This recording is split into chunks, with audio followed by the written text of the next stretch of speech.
কর্মরত অবস্থায় যে সমস্ত কর্মীরা মারা যাচ্ছে তাদেরকেও 5 লক্ষ টাকা দিতে হবে, তাদের পরিবারকে একজনকে কাজ করতে দিতে হবে, নেট সেট সহ মোবাইল আমাদের দিতে হবে।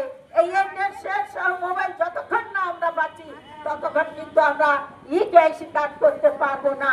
কারণ আমাদের মোবাইলে নিচ্ছে না, আমাদের হাই রেট নিচ্ছে না, আমাদের ওপেন হচ্ছে না, তাহলে আমরা কি করে কাজ করবো বলুন? সরকার যখন অ্যাপস নিয়ে এসছে সরকারের মোবাইল দেওয়া উচিত। এলাকায় পৌঁছায় কি করে কথা, প্রধান জানেন কি করে, তারপরে সেখানকার মেম্বাররা জানেন কি করে সেখানে কর্মীদেরকে জোর করে কাজ করানো হচ্ছে। এমতো অবস্থায় আমরা কিন্তু এখানে জয়নগর 2 নম্বর ব্লকের অঙ্গনওয়াড়ি কর্মী সবাই আমরা উপস্থিত হয়েছি। যদি কোনো সমস্যা আসে আমরা কিন্তু সবাই এক বাক্যে মাথা উঁচু করে দাঁড়িয়ে লড়াইটা করব। আপনারা আমাদের বিরুদ্ধে কি আসেন আমরা দেখবো, আমাদের কি চাকরি ছাঁটাই করে দেবেন না কি করেন আমরা দেখবো।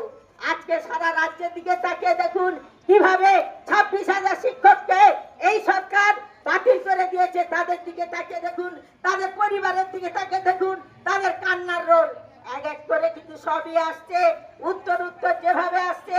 তাই আমরা অঙ্গনওয়াড়ি কর্মী সহায়িকা বন্ধুদের বলবো আপনারা কিন্তু কাঁধে কাঁধ মিলিয়ে সমস্ত প্রজেক্ট সমস্ত জিপিতে আপনারা এক হয়ে লড়ুন।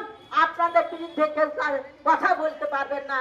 জানি একমাত্র সিডিপিও তিনি আমাদের মাথার ছত্র, আমরা তাদেরকে বোঝাই জানাই সবটাই বলি, কিন্তু তিনি বুঝতে চান না। তিনি আবার একটু রাজনৈতিক দলের মাথাদের সঙ্গে কথা বলেন, কর্মীদের সঙ্গে তিনি কথা বলেন না, কর্মীদের সমস্যার কথা শোনেন না। এটি অতি দুঃখের কথা।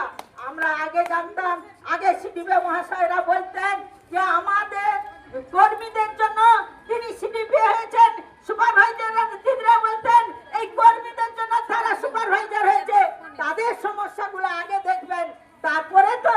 কিন্তু তারা কিন্তু দেখেন না, তারা গিয়ে এলাকায় মোবাইলের নাম্বার দিয়ে আসে, কার কোথায় কি হচ্ছে না হচ্ছে খোঁজ খবর তাদের কাছে পৌঁছে দেওয়ার জন্য।